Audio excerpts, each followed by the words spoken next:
할렐루야. 이 박수를 갑자기 치고 그랬어요. 우리가 그 전교인 수련 이후로 우리가 약간 업돼 있거든요. 텐션이 굉장히 좋아져서 감사합니다. 뭐 춤추고 싶으시면 언제든지 춤추시고 박수 치시고 환호해 주셔도 괜찮습니다. 자, 오늘 이 개강 예배에 오신 학생들을 주님의 이름으로 사랑하고 축복합니다. 예, 확실히 이 개강을 하니까 출석률이 좋네요. 오늘은 이렇게 도장 찍는 게 없음에도 불구하고 잘 나와주셨습니다. 이제 우리가 교재는 다음 주에 이제 배부하고 또 다음 주부터 각 우리 목사님들이 하시는 아카데미도 시작되니까 이제 또 마음을 다잡고 또 새롭게 우리가 출발하는 기분으로 오늘 개강 예배를 드리시면 좋겠습니다. 이 구약에서 가장 많이 강조되는 단어가 여러 가지가 있는데 그 중에 가장 강조된 단어가 무엇일까 생각해 보면 아마도 지혜일 거라 이렇게 생각이 됩니다. 지혜에 대한 잠언의 말씀이 있을 정도로 지혜를 굉장히 많이 강조하고 있는데 그 신약도 크게 다르지 않습니다. 특히 기독교 교회론의 교과서라고 할 수 있는 에베소서를 보면 굉장히 지혜를 강조하고 있죠. 우리 15절 말씀 함께 합독해 보겠습니다. 그런즉 너희가 어떻게 행할지를 자세히 주의하여 지혜 없는 자 같이 하지 말고 오직 지혜 있는 자 같이 하여. 아멘. 자세히 주의해서 지혜 있는 자처럼 삶을 살아라, 이제 이런 말씀입니다. 삶은 아무렇게나 막 살아도 되는 게 아니라는 것이죠. 자세히 주의하여서 살아야 지혜 있는 사람, 지혜로운 자가 될 것이라 성경은 강조하고 있습니다. 그렇게 강조하는 이유가 있겠죠. 왜냐하면 그것과 이렇게 반대되는 세상 사람들의 삶은 어떻다는 것일까요? 주의하지 않고 그냥 그 마음이 원하는 대로 생각이 가는 대로 그렇게 살아가고 있다라고 하는 의미이기도 할 겁니다. 그래서 세상 사람들은 어차피 한평생 즐길 수 있을 때 즐기면서 살자고 노래합니다. 노세 노세 젊어서 놀아 늙어지면 못 노나니 화무는 11홍이요 날도 차면 모르셔요? 기우느니라. 그죠? 얼씨구 절씨구 화자 좋구나. 화랑충성 만화방창 아니 노지는 못하리라. 차차차.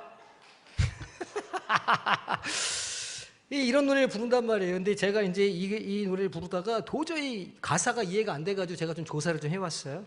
화무십일홍. 예, 붉은 꽃이 열흘이 못 간다 그런 뜻이죠.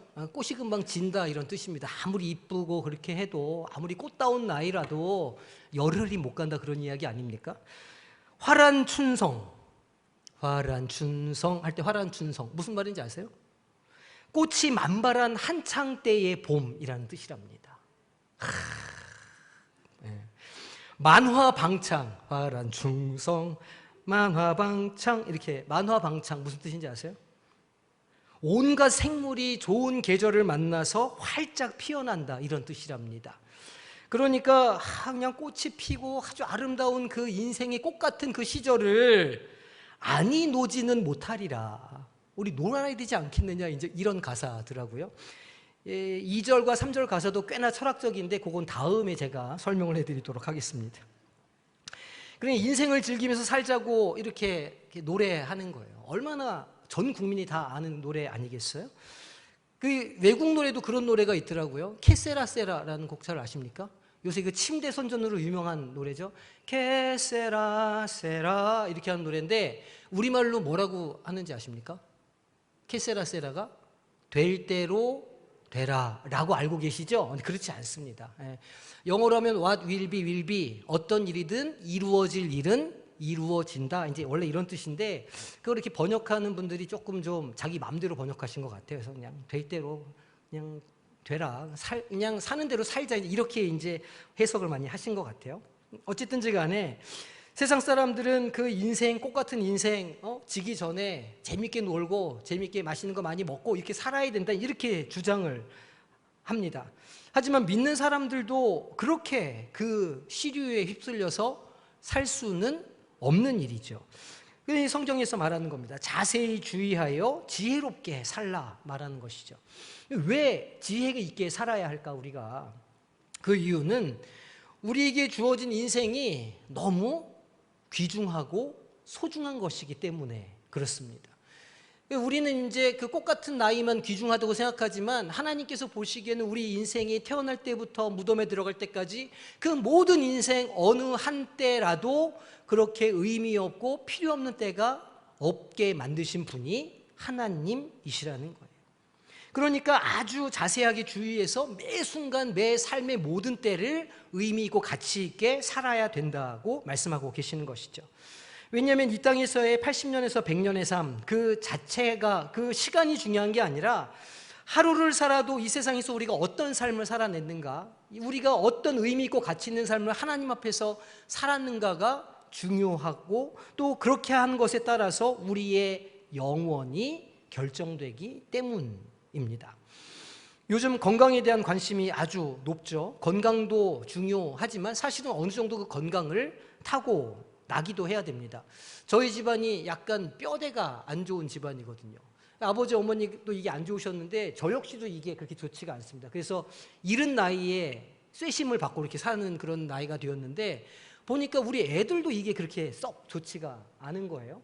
그러니 이게 이제 어느 정도 건강도 좀 유전을 따라간다 할 수 있죠.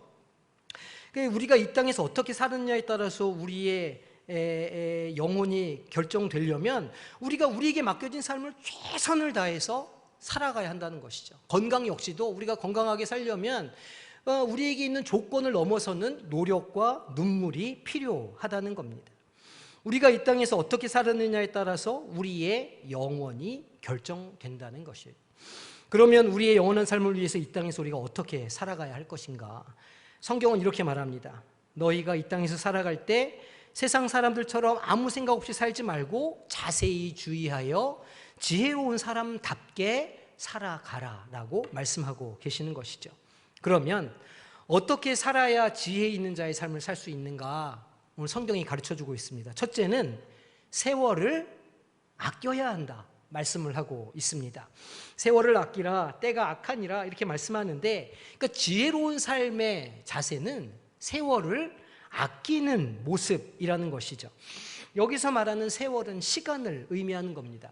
우리가 이제 처음에 생각하기에 제가 이제 여러 번 말씀드려서 아시겠지만 이거는 그냥 물리적인 그 시간을 아끼라 그런 이야기가 아닙니다. 10분, 5분 아끼고 이렇게 끊어서 아주 바쁘게 이렇게 살라는 의미가 아니고 여기는 조금 다른 영적인 의미가 담겨져 있죠.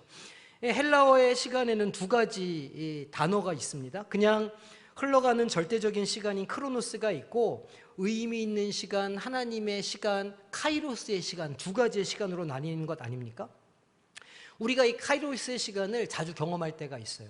왜냐하면 이제 주일날 예배 드릴 때 이게 하나님의 시간, 카이로스의 시간을 사시는 분들은 그 설교 시간이 어떻게 느껴질까요? 굉장히 짧게 느껴지는 겁니다. 그럴 때가 있으시죠? 제가 설교를 잘해서가 아니라 하나님께서 은혜를 주시면 그 들리는 말씀이 그렇게 달콤하고 나에게 주시는 음성으로 들려지고 도대체 목사님은 나를 어떻게 알아가지고 내 뒷조사를 해서 저런 설교를 하나 이런 게 할 정도로 자기한테 들려지는 음성이 들릴 때가 있다는 거예요. 그럴 때는 설교 시간 30분, 40분이 훅 지나가요. 카이로스의 시간인 거죠. 근데 어떤 분들에게 있어서는 30분의 시간이 너무너무 지루할 수도 있는 겁니다. 그러니까 카이로스의 시간은, 그 하나님의 시간은 사람들마다 다르게 경험하는 시간이라는 거예요. 내가 얼마나 은혜를 받았느냐, 내가 얼마나 하나님과 가까이 샀냐에 따라서 그 시간이 왔다 갔다 한다는 것이죠. 하지만 세상 시간은 어떻습니까? 30분 딱 정해져 있는 거예요. 나에게도 누군가에게도 똑같이 흘러가는 시간이라는 것이죠. 우리 믿는 사람들은 예수님의 십자가 사건과 부활 사건을 지금 여기에서 나에게 일어난 그런 사건으로 체험할 수도 있습니다. 왜냐하면 그리스도인들은 카이로스의 시간을 사는 사람들이기 때문에 과거의 사건을 오늘 나의 사건으로 받아들일 수도 있고 미래에 일어날 주님의 재림의 사건을 오늘 나의 사건으로도 받아들일 수 있다는 거예요. 그게 카이로스의 시간을 사는 사람들의 특권이기도 한 것이죠. 그러니까 세월을 아끼라라고 하는 이 말은 똑같은 크로노스의 시간, 절대적인 시간, 세상의 시간 안에서 하나님의 시간을 발견하고 하나님의 때를 살아가고 그것에 붙잡혀서 살아가는 그런 삶을 살아라, 그런 의미인 겁니다. 예를 들면 이런 것이죠. 내 삶이 너무나 고통스럽고 어려움 속에 있는데 뭔가 내 삶의 탈출구가 보이지 않고 세상의 시각으로는 막막한 삶을 살고 있는데 그 안에 하나님의 시간이 임하면 나에게 소망이 있구나, 하나님이 이 고난을 통해서 나를 연단시키는구나 라는 것이 마음으로 깨달아지고 성령께서 조명해 주시면 그 고통의 시간이 더 이상 고통으로만 남지 않게 된다는 거예요. 비록 우리의 인생은 크로노스의 시간 가운데 있지만 매일매일 우리의 삶은 하나님의 시간, 카이로스의 시간, 하나님의 손에 붙들린 시간을 살아갈 수 있게 된다는 것이죠. 왜 우리가 그렇게 세월을 아끼며 살아가야 하느냐? 성경은 뭐라고 말하냐면 때가 악하기 때문이라 말하고 있습니다. 우리는 정말 그렇게 악한 시대를 살아가고 있죠. 냉정한 시대, 긍휼이 없는 시대, 자비가 없는 시대를 살아가고 있습니다. 이 세월을 아끼는 지혜 있는 삶을 방해하는 그런 요소들이 우리 주변에 너무나 많다는 거예요. 이제 최근에 여행을 다녀보면 한국처럼 안전한 나라가 없다고 그러죠. 또 외국인들이 하는 얘기가 한국처럼 술 마시기 좋은 나라가 없다는 거예요. 미국만 해도 공공장소나 이렇게 길거리에서는 술을 못 마시게 되어 있습니다. 외국 사람들이 우리나라 드라마를 보거나 이럴 때 정말 신기한 게 어떤 거냐면 편의점 앞에서 맥주 마시는 거, 한강공원에서 이렇게 술 마시는 거, 너무너무 신기하다는 거예요. 어떻게 저렇게 공공장소에서 아이들이 있는 곳에서 술을 마실 수가 있느냐, 이렇게 이제 말할 정도로 우리나라가 안전하게 밤새도록 술을 마실 수 있는 나라라는 겁니다. 그러니까 이게 참 이래저래 놀자고 하면 진짜 좋은 나라가 우리나라라는 거예요. 여행 온 외국인들이 그렇게 하루 종일 놀 수 있어서 너무너무 좋아한다고 그러죠. 우리가 사는 세상이 날이 갈수록 점점 더 방탕해져 가고 있기 때문에 우리의 시간을 아무렇게나 낭비하지 말고 세월을 아껴야 하는 것이죠. 이 세상에서의 삶의 의미, 가치 있는 인생의 이유는 이 땅에 있는 것을 얼마나 소유했는가가 아니라고 하는 겁니다. 세상 사람들은 얼마나 많이 가졌는지, 얼마나 많은 것을 경험했는지, 또 얼마나 많은 공부를 했는지로 그 사람을 평가하고 판단하지만 하나님의 시간을 사는 사람들에게는 그것들이 의미가 없는 것이라는 말이죠. 우리의 삶의 의미는 어떻게 발견할 수 있냐면 우리의 삶이 하나님의 시간인 영원에 맞닿아 있는가, 우리가 이 매일매일 살아가는 이 일상의 시간이 하나님의 시간과 관계가 있는가, 내가 하나님의 사람으로서 하나님의 시간을 살아가고 있는가가 우리의 인생의 가치를 결정해 주는 중요한 요소가 된다는 것이죠. 오늘날의 세상은 악합니다. 우리의 시간을 영혼을 위해서 투자하지 못하게 하고 이 땅에 있는 것을 위해서 투자하게 만드는 시대를 살고 있어요. 그러니까 세상이 우리로 하여금 이 땅의 일에만 관심을 갖게 만든다는 것이죠. 시간이 모자라서 정신없이 쫓아가게 만드는 시대를 살아가고 있다는 겁니다. 예를 들어서 우리가 과거에 비해서 집안일을 할 때 훨씬 시간이 덜 드는 시대를 살고 있지 않습니까? 저도 이제 제 기억에 저희 할머니 댁에 아궁이가 있었어요. 그 위에 가마솥이 얹혀 있었고, 그래서 겨울에는 거기다가 아궁이에다 불을 떼가지고 집을 이렇게 데폈던 기억이 제가 납니다. 또 밥을 하려면 거기에 불을 지펴서 부채 들고 부채질 한참 했던 기억도 제가 나거든요. 그러니까 밥 한 번 먹으려면 아궁이에다가 불 펴서 그 가마솥에 밥 올려가지고 그렇게 해서 밥을 먹었는데 지금은 집에서 밥 어떻게 하십니까? 쌀 씻어서 밥통에 넣고 버튼 딱 누르면 자기가 알아서 돌아가고 취사가 완료되었습니다. 그러면 그 밥 먹고 덮어놓으면 지가 알아서 보온잘 해주고, 제 기억에 할아버지 밥을 할머니가 아랫목에다가 이렇게 해가지고 이불을 덮어놨던 기억이 나거든요. 그렇게 안 해도 편안하게 밥을 먹을 수 있는 시대를 살고 있다는 거죠. 밥만 그렇습니까? 저희 할머니 마당에 이 펌프가 있었거든요. 이거 겨울 되면 그게 얼잖아요. 그럼 이제 아궁이 그 가마솥에서 뜨신 물을 떠다가 마중물을 거기다 부어가지고 열심히 펌프질을 하면 푹푹푹 그러다 거기서 찬물이 나와요. 되게 찬물이. 그럼 이제 삼촌들이 씻으라고 그러면 그 물로 세수하기가 싫어가지고 막 그랬던 기억이 제가 나거든요.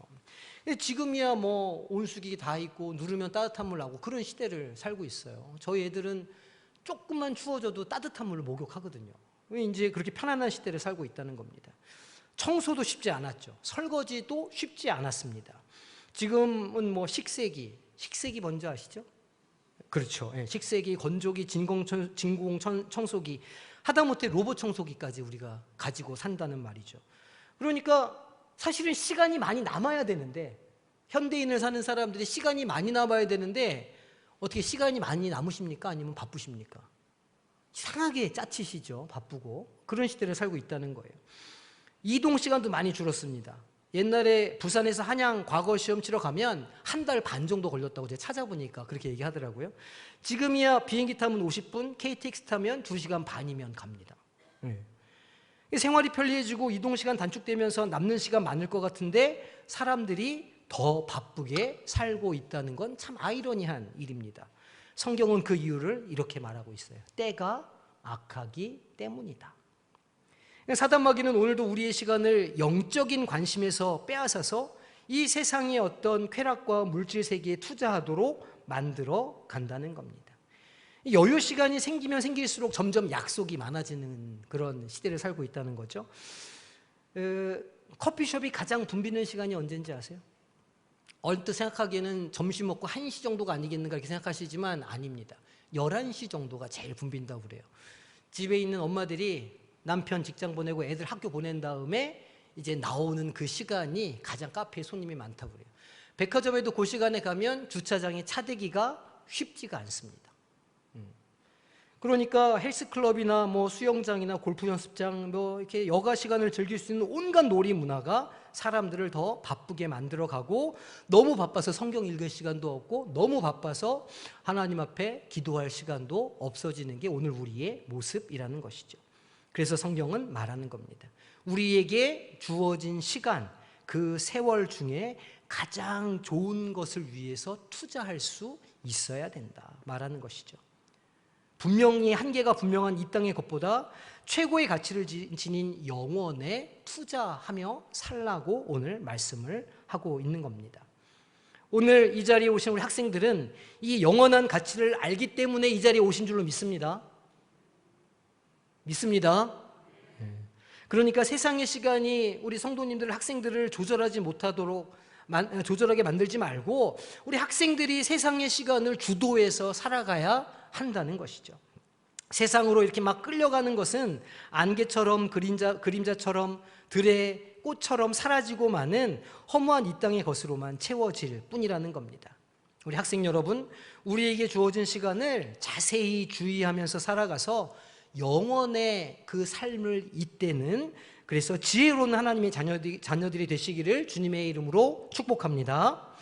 두 번째로, 지혜 있는 사람은 하나님의 뜻이 무엇인지 이해하고 분별하는 사람이라는 것이죠.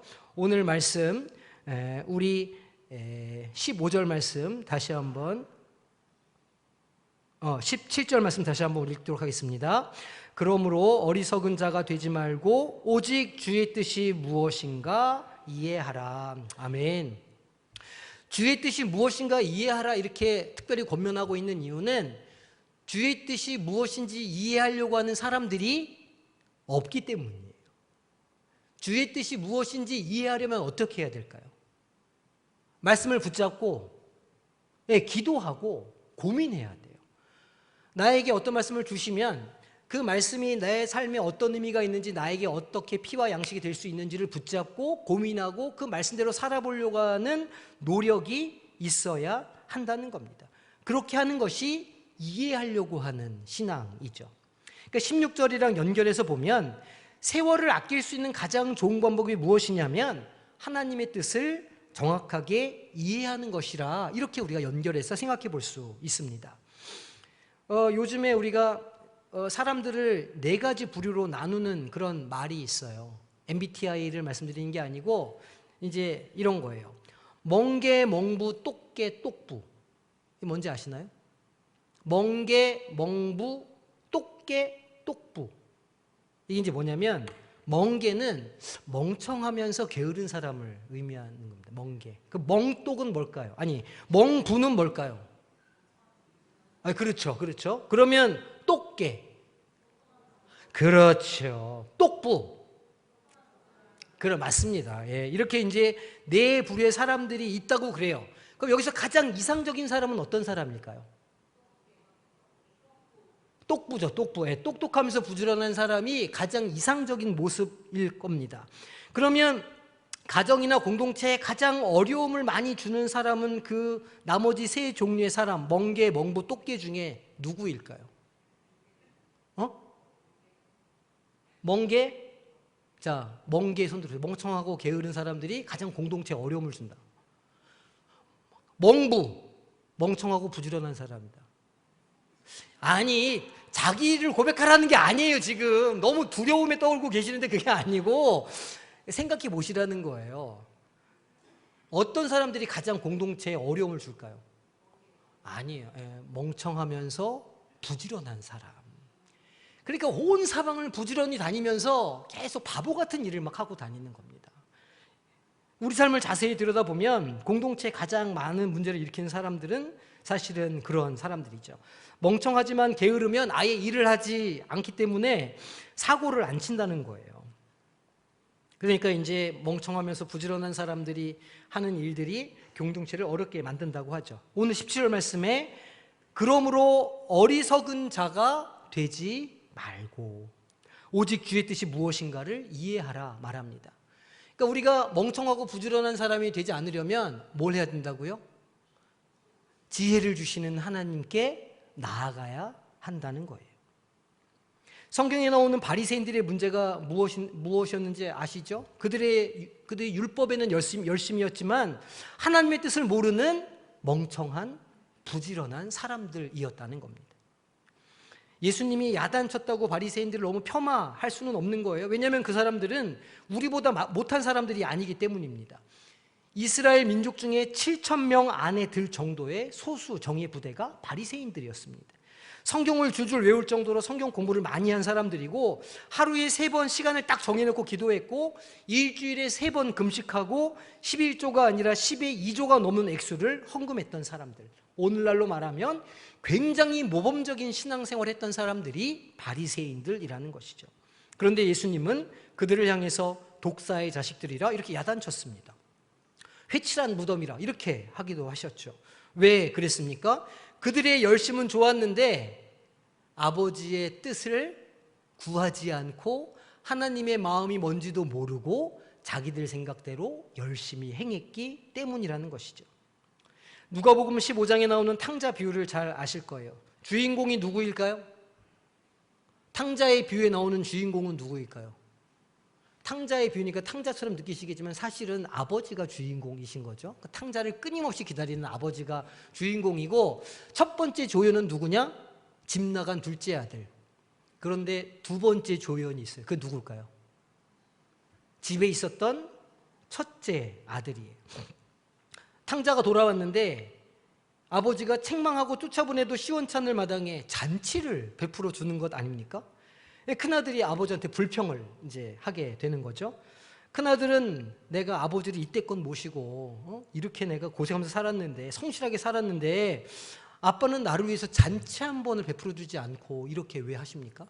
쟤는 저렇게 나갔다가 허랑방탕하게 살고 아빠 재산 다 허비하고 왔는데 왜 쟤를 위해서는 잔치를 베풀어 주고 나한테는 그렇게 안 합니까? 라고 큰아들이 마음이 완전히 상하게 된 것이죠. 그런데 바로 이 큰아들이 바리새인들이었다는 거예요. 아버지의 마음을 이해하지 못하고 아버지의 그 뜻을 이해하지 못한 채 열심히 자기의 삶을 살아간 사람들이었다는 겁니다. 바리새인과 큰아들은 성실하게 사는 사람들이었는데 문제는 아버지의 마음을 몰랐다는 게 문제입니다. 부지런했지만 바보처럼 주의 뜻을 이해하지 않았다는 것이죠. 돌이켜보면 오늘도 교회 안에서 이런 신앙생활을 하는 분들이 있지 않을까? 제가 지난 주일날도 말씀드렸지만 고민해 볼 필요가 있는 것이죠. 교회를 어지럽게 하고 가정과 그리고 공동체를 힘들게 하고 이렇게 하는 사람들이 있다는 겁니다. 예배드리고 집에 돌아가기 바쁜 사람들, 교회 일에 아무 관심이 없는 사람들은 사실 교회의 어려움을 만들어내지 않습니다.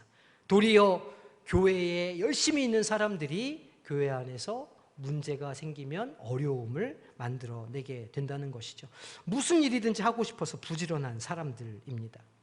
열심히 있고 없고가 중요한 게 아니라는 거예요. 물론 열심히 있으면 좋지만 그 앞에 선행되어야 할 것이 있다는 겁니다. 그것이 무엇이라고요?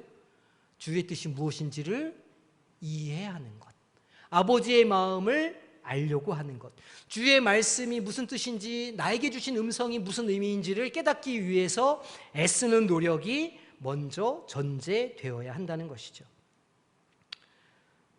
정말 중요한 것은 우리를 향한 하나님의 뜻을 이해하는 것인 줄로 믿습니다. 내게 주어진 시간을 열심히 아껴서 하나님의 영혼에 잇대고 하나님의 말씀이 내 삶에 어떤 의미가 있는 것인지를 이해하려고 하는 그 노력이 참으로 중요하다는 것이죠. 우리가 세상에서 열심히 삶을 살고 그래서 생활비를 벌고 모으는 것이 참 중요합니다. 성경에서 그것을 정죄하거나 나쁜 일이라고 말하지 않아요. 그렇게 살아야 되는 것이 분명합니다. 더군다나 한 발 더 나아가서 그리스도인들은 하나님께서 복을 내려주시면 세상에서 더 많은 물질을 누리면서 살 수 있도록 하나님께서 축복을 주시기도 하는 것이죠. 그런데 더 중요한 것은 그것을 어떻게 사용하는가에 달려 있는 겁니다. 하나님의 뜻에 따라 사용하는가, 아니면 세상의 것에 우리가 빠져서 사는가, 그것을 분별할 줄 아는 것이 지혜로운 성도의 모습일 것입니다. 우리 학생 여러분, 어리석은 몽부가 되지 말고 시간과 돈을 잘 선용하는 지혜로운 사람, 주의 뜻을 잘 이해하는 학생들이 되시기를 주님의 이름으로 축복합니다. 마지막 세 번째로, 지혜 있는 사람은 성령 충만을 받아야 한다 말하고 있어요. 우리 18절 말씀 한 목소리로 합독하겠습니다.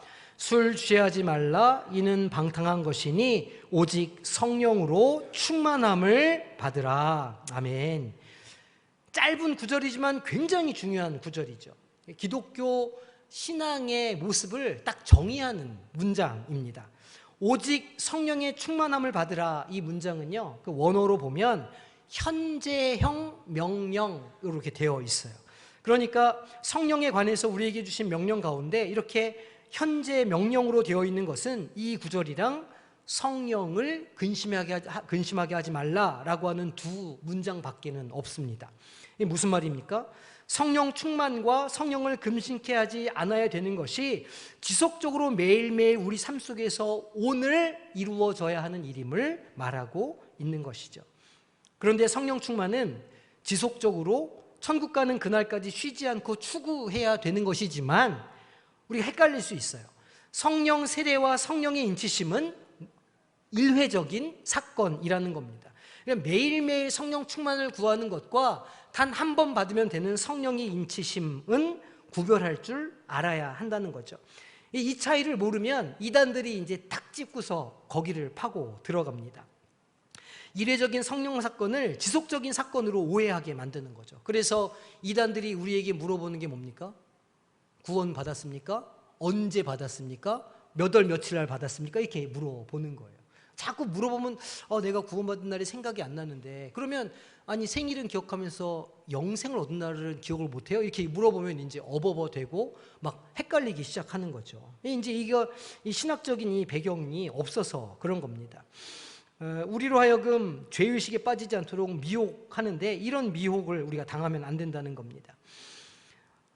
예수님께서 2000년 전에 우리의 죄를 대신해서 십자가에 달려 돌아가셨다는 사실을 믿으십니까? 예. 이거를 믿으시면 되는 거예요. 또 우리의 영원한 천국의 삶을 위해서 예수님께서 부활하셨다는 사실을 믿으십니까? 예, 그렇죠. 또 예수님께서 다시 심판주로 이 땅 가운데 오셔서 영원한 통치자로 다시 재림하신다는 것을 믿으십니까? 예, 다 믿으시죠. 사실 이 모든 내용은 우리의 신앙 고백인 사도신경 안에 다 포함되어 있는 내용이기도 합니다. 사도신경을 고백하고 믿는다면 우리 각자의 구원이 이미 완성되었다는 것을 우리가 믿어야 하죠. 그러면 다시 한번 제가 말씀드리겠습니다.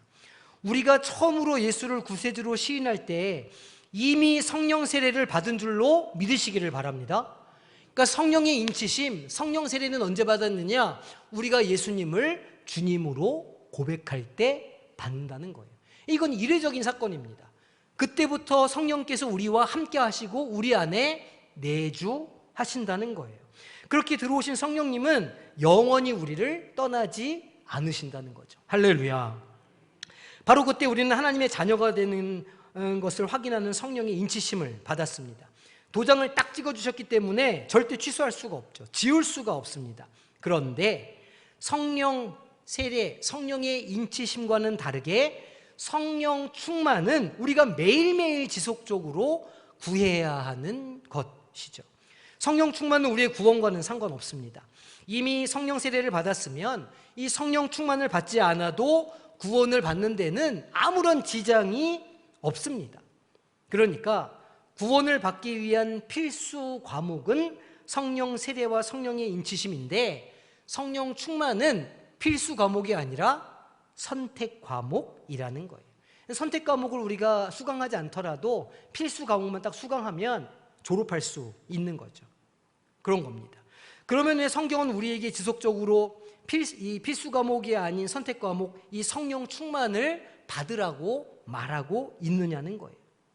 그 이유는 우리가 성령 충만할 때, 우리가 성령에 취해 있을 때, 성령으로 가득해질 때 비로소 성경이 말하는 그리스도인의 삶을 제대로 살아갈 수 있기 때문입니다. 형제를 품고 사랑할 수 있으며 하나님의 뜻을 이해할 수 있기 때문이에요. 빛의 자녀로서 착하고 선한 삶을 살 수 있기 때문입니다. 언제요? 성령 충만함을 입었을 때. 이렇게 하나님의 자녀로서 하나님의 이름을 욕되게 하는 일이 없도록 하기 위해서 성경은 우리에게 성령 충만을 요청하고 있는 것이죠. 우리 학생 여러분, 우리는 예수를 구세주로 고백함으로 이미 성령 세례를 받은 사람이고 하나님의 자녀로서 인치심을 받은 우리 사람들입니다. 이제는 우리가 성령의 충만함을 구해야 하죠. 그런데 주의해야 할 일이 하나가 있습니다. 오늘 18절 말씀에서 성령 충만을 받으라는 말씀은 수동태로 되어 있어요. 성령 충만해라가 아니고 성령 충만을 구하라 이렇게 되어 있는 겁니다. 간혹 이렇게 한국교회 교인들은 성령을 내가 뭔가 가져야 될 것으로 생각하는 경우가 종종 있다는 것이죠. 또 어떤 성도들은 성령 충만을 이 휴대폰 배터리 충전하는 것처럼 이렇게 생각한다는 거예요. 그래서 약간 기운이 빠지고 이러면 내가 다시 성령 충만 이렇게 딱 꽂아서 성령 충만해줘야지, 이렇게 이제 생각하는 경우가 있다는 겁니다. 이 오해라는 거예요. 성령 충만을 받으라 이렇게 하면 성령님을 가져와서 나에게 채울 수 있는 나의 힘과 의지로 할 수 있는 것이라고 착각한다는 것이죠. 열심히 기도하면 성령의 배터리가 어느 정도 찰 수도 있습니다. 하지만 그것이 완전하지는 않아요. 그러면 기도원에 가서 뭐를 뽑아야 되죠, 우리가? 소나무 하나는 뽑으면 우리가 성령 충만해진다고 그렇게 생각하면서 신앙생활을 해왔다는 겁니다. 그런데 성령 충만을 받으라는 말씀은 그런 의미가 아닙니다. 성령 충만이라고 하는 이 말씀은 주체가 내가 아니라 성령 하나님이 주체가 되셔서 나를 주장하게 하시는 것. 다시 말해서 내 삶의 주도권을 하나님께 내어 드리는 것이 성령 충만이라는 거예요. 내 기분이 막 이렇게 천국에 가 있는 것 같고 막 기분이 좋고 마음에 기쁨이 가득하고, 그것이 성령 충만이 아니라 내 삶을 의지적으로 하나님께 내어드리고 하나님의 뜻에 따라가 사는 나의 그 의지가 포함되어 있고, 그렇게 할 때 하나님께서 우리 가운데 역사하시는 것이 성령 충만이라는 겁니다. 내가 성령님의 지배하에 들어가는 것이라는 말이죠. 이 성령 충만을 받으라 말하면서 왜 술 취하지 말라라는 말을 붙여서 말할까요? 그것이 술 취하는 것과 비슷하기 때문입니다. 술을 한 잔 마시는 분들은 내가 술을 마신다 이렇게 표현하지 않습니까? 근데 자꾸 술을 마시다 보면 이제 술이 나를 마시게 되는 거예요. 술이 나를 주장하게 되는 것이죠. 술 취한 사람들은 이렇게 어디 다쳐도 아픈지 모르고 그렇게 하시는 거예요. 어디 넘어져도 땅바닥에 올라와서 나를 딱 때려도 아픈 줄 모르고 그렇게 하시는 것 아닙니까? 왜요? 술이 그 사람을 지배하고 있기 때문에. 성령 충만이 똑같다는 거예요.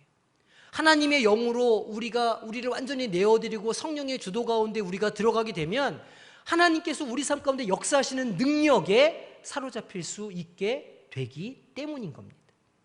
이것이 성령 충만이죠. 그러니까 지혜 있는 자가 되려면 성령 충만을 하나님 앞에 간구하시는 우리 학생들이 되시기를 소망합니다. 자, 말씀을 정리하겠습니다. 가을 학기가 이제 시작되었습니다. 이제 한 학기를 새롭게 시작하는 학생 여러분들, 지혜 있는 사람들이 되시기를 소망합니다. 그러기 위해서 말씀드린 것처럼 첫째로는 세월을 아끼자. 시간을 쪼개서 쓰라 그런 이야기가 아니고 하나님과 함께하는 시간을 우리 삶에서 늘려가자라는 의미라고 말씀드렸어요. 우리에게 주어진 시간을 자세히 주의해서 살아가면서 하나님과 동행하는 시간을 늘려가고 하나님의 손에 붙잡히는 그런 시간을 사시는 우리 학생들이 되시기를 소망합니다. 그리고 어리석은 멍부가 되지 말고 시간과 재물을 잘 선용해서 지혜로운 사람, 주의 뜻을 잘 이해하는 학생들이 되시기를 소망합니다. 셋째로 무엇에 충만함을 받자고요? 성령의 충만함을 받는 우리 학생들이 되시기를 바랍니다. 그래서 성령님의 지배를 받고 성령으로 길들여져서 말씀을 날마다 잘 깨닫게 되고 말씀대로 살아가는 능력을 얻게 되는 우리 학생들이 되시기를 주님의 이름으로 축복합니다. 그래서 우리가 한 학기 또 열심히 공부하면서 성령께서 우리에게 말씀해 주시고 깨닫게 되면 그 말씀으로 우리의 삶을 또 개선해 나가고 하나님의 뜻에 또 우리의 삶을 맞추어 가서 빛과 소금으로의 삶을 더 잘 살아가게 되고 우리의 속사람이 자라가고 또 우리의 하나님을 향한 지혜가 날마다 커져가는 한 학기가 되시기를 주님의 이름으로 축복합니다. 기도하겠습니다. 하나님 감사합니다. 우리에게 또 아카데미 가을 학기를 개강하게 하여 주셨사오니 우리가 이 한 학기를 기대감을 가지고 나아갑니다. 성광 아카데미를 통하여 돌봄을 통하여 전도대를 통하여 또 아둘람 기도회를 통하여 우리의 영혼이 살쪄가게 하여 주시고 우리의 심령이 위로를 얻고 새로운 용기를 얻는 가을이 되게 하여 주시옵소서. 그래서 추수 때에 하나님께서 우리의 삶 가운데 아름다운 열매를 많이 맺게 하여 주시고 그것들로 함께 영광 돌리는 우리 모든 삶이 될 수 있도록 주님 축복하여 주시옵소서. 감사드리며 예수님의 이름으로 기도하옵나이다. 아멘.